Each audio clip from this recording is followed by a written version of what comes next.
Back everyone, welcome back. আজকে আমি OTC মার্কেটে ট্রেড করার কিছু রুলস অ্যান্ড রেগুলেশন বলবো।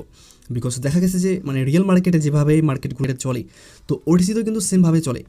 বাট মাঝে মাঝে কী হয় যে ওটিসিতে একটু ভিন্ন টাইপ এর রিয়াকশন দেখায়, মার্কেট একটু আলাদা টাইপের চলে মাঝে মাঝে। তো এটি কীভাবে আইডেন্টিফাই করবেন যে আজকে মার্কেট রিয়েল মার্কেটের মতো ভালো চলবে, প্রাইস অ্যাকশন কাজ করবে, বাট এটা কীভাবে বুঝবেন যে আজকে মার্কেট প্রাইস অ্যাকশন কাজ করবে না বা মার্কেট আজকে ট্রাপ করতে যাচ্ছে? তো এটাই মূলত আজকে আমি আপনাদের দেখাবো। তো যদি আপনি দেখেন এখানে একটি চার্ট, ইউএসডি বিআরএল চার্ট আমি ওপেন করে দেখাই। তো আপনি যদি দেখেন এখানে মার্কেট ওভারঅল আপ ট্রেন্ড ছিল, এখানে একটি নিউজ আসছিল। তো ওটিসিতে কোনো নিউজ আসে না, এটাও এমনি জাস্ট দেখায় আর কি। তো দেখেন এখানে হায়ার লো কোনটা ছিল, দেখেন আমরা সচরাচর জানি যে হায়ার লো লেভেলকে ব্রেকআউট করার পর রিভার্সাল আসে। রুলস একবার দুবার আসবে না, সেটা আলাদা ব্যাপার, but most of the time 80% সেই লেভেলটিকে ব্রেক করার পর, higher low and lower high এই লেভেলটিকে ব্রেক করার পর, ঠিক আছে, রিভার্সাল কিন্তু আসে, আমরা এটা জানি, বুঝতে পারছেন? দেখেন এখানে একটি হায়ার লো লেভেল ছিল, তো এখানে দেখেন একটি হায়ার লো লেভেল ছিল, আর একটু যদি হায়ার লো লাগাই, আমি প্রত্যেকটা হায়ার লো লাগে আপনাদের দেখাচ্ছি এখানকার ক্রাইটেরিয়া কেমন ওটিসির। দেখেন আমি কিন্তু 3টা হায়ার লো অলরেডি লাগাই ফেলছি। তো এখানে দেখেন এটি হায়ার লোকে যখন ব্রেক করছিল, ব্রেক করছিল এই ক্যান্ডেলটি, বাট তারপরে রিভার্স আসা উচিত ছিল, বা রিভার্স আসে নাই। তারপরে সেম কালার, এটিকে ব্রেকআউট করার পর দুটি ক্যান্ডেল আসার পর রিভার্স আসছে, ঠিক আছে। এখানে যদি দেখেন এখানেও কিন্তু রিভার্স আসে নাই, এখানে ব্রেকআউট করার পর একটি ক্যান্ডেল আসার পর রিভার্স আসছে। আর এই হায়ারলোটা যদি দেখেন আপনি, লাস্ট যেটা ড্র করছে লাইন, তো এই লাইনটা যদি আপনি দেখেন এখানেও কিন্তু ব্রেকআউট করার পর দুটি ক্যান্ডেলের পর রিভার্স আসছে। তার বোঝা গেল কি, বোঝা যাচ্ছে যে মার্কেট যখন এই লেভেলটিকে ব্রেক করে, আমাদের রুলস, প্রাইস অ্যাকশন রুলস হচ্ছে এই লেভেলটিকে ব্রেক করার পর রিভার্স আসে। বাট ওডিসিতে কিন্তু এই লেভেলটি ব্রেক করার পর একবার দুইবার, এই লেভেলটিকে ব্রেক করার 2বার পর কিন্তু রিভার্স আসছে। বুঝতে পারছেন কাহিনি? ওটিসিতে সবসময় যে এরকম হবে এরকম না, আপনাকে এরকম করে প্রিভিয়াস হিস্ট্রি দেখতে হবে। আমি আজকে যেভাবে বলছি আপনাকে দেখতে হবে যে এটি ব্রেকআউটের পর কয়টার পর রিভার্স আসছে। তো এখনও যদি এখানে কোনো সাইটে হায়ালো লেভেল পান, সেটি ব্রেকআউটের পর 2টা ক্যান্ডেল সেম কালার আসতে পারে, তারপরেই রিভার্স আসতে পারে, ডাইরেক্ট রিভার্স আসবে না। কেন? কারণ এখানে যেটা ফলো হয়েছে এখানেও এটা ফলো হবে। এটি হচ্ছে ওটিসি মার্কেট। এই জিনিসটি যে বুঝতে পারবে সে ওটিসিতে প্রফিট করতে পারবে। এখানেও যেগুলো হয়েছিল এখানেও এগুলো হবে, বাট প্রত্যেক দিন যে হবে এরকম না। যখন দেখবেন এখানে এরকম হয়েছে একটা লেভেল ব্রেকআউটের পর রিভার্স আসে নাই, বাট এখানে যদি দেখেন রিভার্স আসতেছে, তখন আপনি কী করবেন? ট্রেড অ্যাভয়েড করবেন। বাট যদি এটা দেখেন যে এখানেও যেটা কাজ করেছিল এখানেও কারেন্ট স্ট্রাকচারেও কিন্তু সেম জিনিস কাজ করতেছে, যদি দেখেন তাহলে বুঝবেন যে ওটিসি মার্কেট এখনও আপনার আন্ডার চলতেছে, আপনি ট্রেড করতে পারেন। তো আমরা যেভাবে ট্রেড করি, আমরা আজকে আমাদের স্টাইল দেখি। দেখেন market down down down down down, তো এখানে একটি লেভেল ছিল লোয়ার হাই, মার্কেটকে আপ যাওয়ার হলে মার্কেট এটিকে ব্রেকআউট করে উপর যেত, বাট মার্কেট এখানে ট্রেন্ড লাইন নিজে অ্যাকর্ডিং নিচে আসতেছে, মার্কেট এভাবে চলতেছে, মার্কেটের টার্গেট হচ্ছে এখানে নো লাগানো, আবার একটু উপরে যাওয়া, নো লাগানো। তো আমরা সেই অনুযায়ী এখন ট্রেড করব। তো মার্কেটের কাজ হচ্ছে কি, মার্কেটের কাজ হচ্ছে এর নিচে লো লাগানো। মার্কেট যদি উপরে যাওয়া হয়তো তাহলে এই লেভেলটিকে ব্রেকআউট করে এখান থেকে এভাবে চলে যেত। তো এখানে মার্কেটের কাজে হচ্ছে নিচে আসা। তো এখানে দেখেন এখানে তো কোনো লেভেল টেবিল নাই, তো এখানে ডাউন ট্রেড প্লেস করা যায়, বাট আমরা ক্যান্ডেলস রিডাকশন দেখে আমরা একটু মার্জিন সেফট নেব। ওকে, এখান থেকে আমি ডাউন ট্রেড প্লেস করে দিয়েছি, বুঝতে পারছেন? তো এটি উইন হওয়ার কথা গাইস, ক্যান্ডেলটি তো রেড হওয়ার কথা, বাট আমরা দেখে নেই, বাট আমাদের এন্ট্রি পয়েন্টের নিচে অ্যাটলিস্ট প্লেস হতে পারে।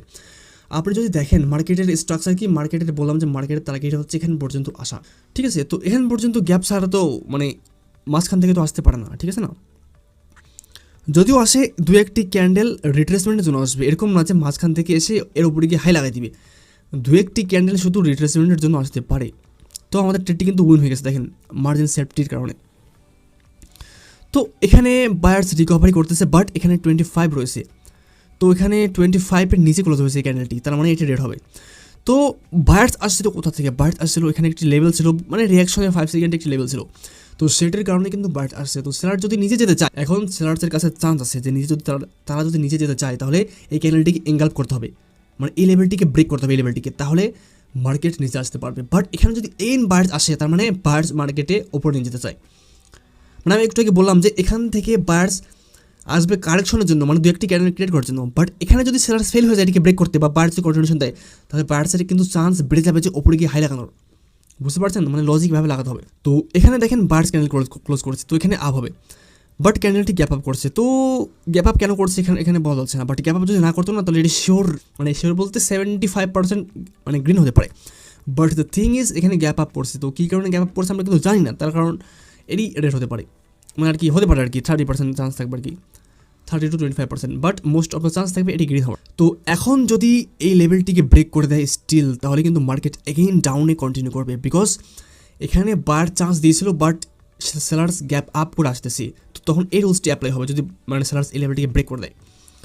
বাট বার যদি এগেইন তার ক্যান্ডেল ক্রিয়েশন করে তাহলে কিন্তু মার্কেট মানে ওপর যাওয়ার চান্স আরও অনেকটা বেড়ে যাবে, বুঝতে পারছেন? তো এভাবে দেখেন মার্কেট এটিকে কিন্তু ব্রেক করে নেই, লাস্ট এখানে এসে ক্লোজ হয়েছে, ওকে ব্রেক করে দিয়েছে ফেক ব্রেকআউট। তো মার্কেটকে অ্যাটলিস্ট ওপর যেতে হবে, মানে ওপর বলতে আর কি এই লেভেলটিকে টাচ করতে হবে, কারণ মার্কেট এখানে ফেক ব্রেকআউট করে দিয়েছে, তো ক্যান্ডেল তো রিভার্স হতে পারে না। তো এখান থেকে আমরা একটু এন্ট্রি দেখবো যেখানে বার্ডস মানে সেলার্স সত্যি স্ট্রং না মানে ফেক দেখাচ্ছে। ওকে সেলার্স এখানে মেবি স্ট্রং, ওকে আমি এখানে ডাউন ট্রেড প্লেস করে দিয়েছি, বুঝতে পারছেন? তো আমরা দেখেন সেলার্সকে একটা চান্স দিয়েছিলাম যে লেভেলটিকে ব্রেক করা, বাট তারা ফেক ব্রেকআউট করে দিয়েছে। তো আমরা আবার দেখবো যে সেলার্স ফেক ব্রেকআউট করছে, তো সেলার্স এটি সত্যি ব্রেকআউট করছে কিনা, তার জন্য আমরা কী করলাম 5 সেকেন্ডের কনফার্মেশন নিয়ে আমরা একটি ডাউন ট্রেড প্লেস করে দিলাম এন্ট্রি দেখে। এন্ট্রি কীভাবে দেখে মেন্টরশিপ আমি বলে দিয়েছি, ইউটিউবে বলবো সমস্যা নেই, ইউটিউবে তো বলে দিয়েছি, মানে দেখেন আমার ভিডিওগুলো দেখেন, মানে বাকি ভিডিওগুলোতে বলা আছে। তো এই ক্যান্ডেলটি রিভার্স যদি হয়ে যায় তাহলে রিভার্স হওয়ার মানে হলে অবশ্যই কোনো কারণ থাকবে, আমাদের ভুল থাকবে যার কারণে রিভার্স হয়েছে। তো আমরা এখন ক্লোজিং দেখবো, ওকে আমরা এখন ক্লোজিং দেখবো, ওকে। তো দেখেন এখানে হয়তো কোনো লেভেল, আমি এখানে আপডেট প্লেস করে দিই আগে, ওয়েট। তো দেখেন এখানে হয়তো কোনো লেভেল ছিল, এখানে দেখেন ওভারল্যাপ লেভেল ছিল, দেখেন এই ক্যান্ডেলটি ওভারল্যাপ লেভেলকে টাচ করেছে, এটিকে ব্রেক করেছে, বাট এই ক্যান্ডেলটি ক্লোজ হচ্ছে একটি লেভেলে গিয়ে, তো এটি রিভার্স হতেই পারতো, বুঝতে পারছেন? তো এখানে আমার মিস্টেক হয়ে গেছে। আর এই ট্রেডটি প্লেস করার কারণ হচ্ছে যে এখানে ফেক ব্রেকআউট করছে, আমরা অলরেডি জানি, রিয়াকশনও দেখছিলাম। আর এই ক্যান্ডেলটি ওভারল্যাপ লেভেলকে টাচ করছে, করার পর কী বানিয়েছে পিয়ার্সিং লাইন, তার মানে কী হয়েছিল এই আসলে এটি সত্যি সত্যি ফেক ব্রেকআউট করছিল, এটি আমাদের পিয়ার্সিং লাইন প্যাটার্ন ইন্ডিকেটস করাচ্ছে। তাহলে মার্কেট কোথায় যাবে? অবশ্যই আপ যাবে, শিওর শর্ট। তো এখানে দেখেন সেলার্স কিন্তু নিচে যেতে পারতেছে না, তার মানে এখানে বার্ডস মার্কেটকে উপরে রোল করতে পারে।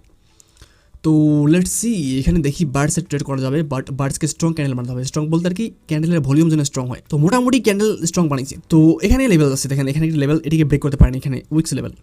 তো বার্ড যদি স্ট্রং থাকতো তাহলে এটিকে ব্রেক করে দিত, ঠিক আছে না?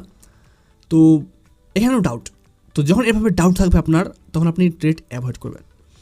তো এখানে বার্ডস পজিশন কোথায়? বার্ডস পজিশন হচ্ছে এখানে, রেড লাইনটা হচ্ছে বার্ডস পজিশন, আর সেলার্স পজিশন হচ্ছে এই লাইনটায় এখানে।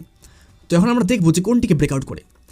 তো আমি কিন্তু দেখেন এখানে বসে আছি বিধায় আমি কিন্তু জানি এখানে বার্ড সেলার্স পজিশন। আপনি যদি এসে র্যান্ডম একটা চার্ট ওপেন করেন, আপনি যদি ডাইরেক্ট সেই চার্টটি ওপেন করেন তাহলে কিন্তু আপনি বুঝবেন যে বার্ডস অ্যান্ড সেলার্স পজিশনটা এক্স্যাক্টলি কোথায়। তো এই জন্য বলি যে একটি চার্ট খুলবেন, খোলার পর মিনিমাম 10-15 মিনিট বসে বসে একটু দেখেন কী বলে। মানে আপনি কিন্তু চাইলে উইন করতে পারেন, বাট আপনি নিজের প্রবলেম মানে নিজের দোষের কারণে কিন্তু লস করেন, ঠিক আছে? মোস্ট অফ দ্য টাইম আপনি দেখবেন যে নিজের দোষের কারণে লস করেন, আপনি কিন্তু জানেন স্ট্র্যাটেজি সব, বাট আপনি নিজের দোষে লস করেন। এখানে দেখেন এখানে এই ক্যান্ডেলটি আমাদের কন্টিনিউশন দিচ্ছে, বাট এই ক্যান্ডেলটি একটি লেভেলকে ব্রেক করতে ফেল হয়ে গেছে। তো আমরা কী করবো, এখানে দেখেন মার্জিন নেবো, একটু মার্জিন কোথা থেকে নেবো, ওকে এখানে এন্ট্রি স্লাইডলি আসতেছে, তো আমি এখান থেকে একটি মার্জিন নিই, এখান থেকে ওকে। তো দেখেন এখান থেকে আরও ভালো হয়, এবার শিওর মানে নিচেরগুলো উইন হবে শিওর। তো এখন দেখেন এখানে একটি লেভেল ক্লোজ হয়েছে, মানে বার্ডস স্ট্রং বাট বার্ডস একটি লেভেল ক্লোজ হয়েছে। তো আপনি চাইলে কিন্তু পারেন এই ট্রেডটি অ্যাভয়েড করতে, বা এটা পারেন যে এর উইকে মানে প্রিভিয়াস ক্যান্ডেলসের উইক কোথায় হচ্ছে এখানে, তো এখানে এর উইকে প্লেস করতে পারেন। বাট আপনি কী করেন যে সেম প্লেস থেকে স্টার্ট করেন, মানে আপনি জানেন যে এই ক্যান্ডেলটি রিভার্স হতে পারে, তারপরেও আপনি একটা আশায় ট্রেড করেন, হোপ ট্রেডিং করেন যে না এটি গ্রিন হতে পারে, মানে আপনি একটা মনে আশা রাখেন। তো যার ফলে আপনার ট্রেডটি লস যায়, আর এই মেন্টালিটিটা হওয়ার কারণে 99% ট্রেডার কিন্তু বাস খায়। দেখেন আমি কি বলছিলাম, লাস্ট পর্যন্ত কিন্তু এটি লেভেলের ওপরই ক্লোজ ছিল, বুঝতে পারছেন? এভাবে আপনাকে অ্যানালাইজ করতে হবে মার্কেটকে গাইস। মানে এটা গ্রিন হবে না রেড হবে এটা ম্যাটার না, আপনাকে এটা মানে স্ট্রিক্টলি ফলো করতে হবে যে এটা গ্রিন হবে বা রেড হবে। আপনি এটাও বলতে পারবেন না যে গ্রিন হতে পারে, যেখানে গ্রিন হতে পারে মানে এটি লেভেলকে ক্লোজ হয়েছে, তো গ্রিন হতে পারে রেড হতে পারে, মানে এখানে কিন্তু গ্রিন হওয়ার চান্স বেশি ছিল বাট রেড হওয়ার চান্স কম ছিল। তো এখানে আমি কী করলাম, যদি ট্রেড করার হয় তাহলে কী করবেন, মার্জিন ইউজ করবেন, ক্যান্ডেলকে ওপেন হয়ে আগে নিচে আসতে দিবেন, আপনি কী করেন যে ডাইরেক্টলি স্পিড করে দেন।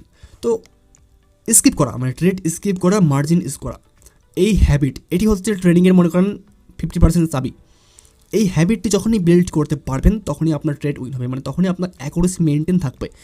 এর আগে আপনি যত ট্রাই করেন না কেন, সব স্ট্র্যাটেজি শেখেন না কেন, এই দুটো জিনিস ফলো না করলে আপনি পারবেন না। মানে অ্যাভয়েড মানে স্কিপ করা মানে এমন একটা জিনিস, মানে নিজেকে কন্ট্রোল করা, যেখানে আমি নিব না ট্রেড, কারণ কেন নিব না, কারণ এখানে গ্রিন হতে পারে রেডও হতে পারে। তো এই জিনিসগুলো যে ফলো করে যে কন্ট্রোল করতে পারে নিজেকে, মানে স্কিপ জিনিসটা জানে ট্রেডিংয়ে, সে ট্রেডিং থেকে প্রফিট করতে পারবে। মানে এরকম প্রত্যেকদিন যে এরকম হবে না। দেখেন আমি এখানে আজকে কিন্তু স্কিপ করলাম, মার্জিন দিলাম, আপনিও নেবেন, বাট এরকম একদিন আপনার খারাপ দিন আসবে যে দেখবেন যে আপনি মার্জিন নেওয়ার ধৈর্যটা আপনার কাছে নাই। তো দুই একদিন মানে এক্সেপশনাল ব্যাপার হতে পারে লস, ওটা আলাদা ব্যাপার। বাট প্রত্যেকদিন যে লস করবেন এরকম না, কারণ প্রত্যেকদিন লস করলে তো আপনার লস হয়ে যাবে, মানে আপনার সংসার চলবে না, বুঝতে পারেন নাই? তো মার্কেটে একটু দেখেন গাইস, মানে এখানে কিন্তু আপনি এখানে আসছেন ট্রেড করতে আসছেন, মানে এখানে খেলতে আসেন নাই কোনো, মানে এখানে সাট্টাবাজি করতে আসেন নাই। তো একটু সিরিয়াস হয়ে মানে গায়ে লাগিয়ে দেখেন জিনিসটা। আপনারা কিন্তু অনেকে চাইলে পারেন, অনেকে আপনি সিরিয়াস হয়ে পারেন, বাট আপনি পারেন কিন্তু করছেন না, নিজের ইচ্ছে করছেন না। আপনি পারেন যে 1 ঘন্টায় 5টা শিরো শর্ট নিয়ে ট্রেড করে উইন হতে, বাট আপনি করতেছেন না। বাট আপনি কী করছেন, প্রত্যেকটি ক্যান্ডেলে ট্রেড নিচ্ছেন। এই যে হ্যাবিটগুলো, এই যে আপনার ব্রেন ওয়াশ করা হয়েছে ইউটিউবে ভিডিও দেখে কম্পাউন্ডিং $10 to $1000, তো এগুলোর কারণে, এই ব্যাড হ্যাবিটসগুলোর কারণে কিন্তু ট্রেডার হতে পারে না। অনেকের কাছে অনেক ভালো ভালো স্ট্র্যাটেজি আছে, বাট তারা এই হ্যাবিটগুলোর কারণে ট্রেড করতে পারে না। তো ডিসিপ্লিনের মধ্যে রাখার ট্রাই করুন নিজেকে, বুঝছেন? আর স্ট্রেস নেবেন না, মাথায় স্ট্রেস নেবেন না, ফুল ফ্রি মাইন্ডে ট্রেড করবেন, তাহলে আপনার ট্রেড উইন হবে। তো সাইকোলজির অনেকটা ম্যাটার আছে। তো সাইকোলজির মানে ভিডিও দেখবেন ইউটিউবে, অথবা কোনো সাইকোলজিস্ট মানে যে আর কি টিচিং করে সাইকোলজি রিলেটেড সাইকোলজিস্ট যাদেরকে বলে, তাদের কাছে গিয়ে ট্রেন করতে পারেন, মানে মাইন্ড কন্ট্রোল, মানে অনেক টাইপের সাইকোলজি নিয়ে, বুঝতে পারছেন? মানে আর কি করতে হচ্ছে এরকম না, বাট এগুলো করলে আর কি আপনার কাছে আরও ইজি হয়ে যাবে, মানে কোনো কিছুকে কন্ট্রোল করা। তো ঠিক আছে, নেক্সট ভিডিও দেখা হবে। এরকম অ্যাডভান্স মানে স্পিকিং শুনতে চাইলে অবশ্যই আমাদের চ্যানেলটিকে সাবস্ক্রাইব করবেন। ঠিক আছে গাইস।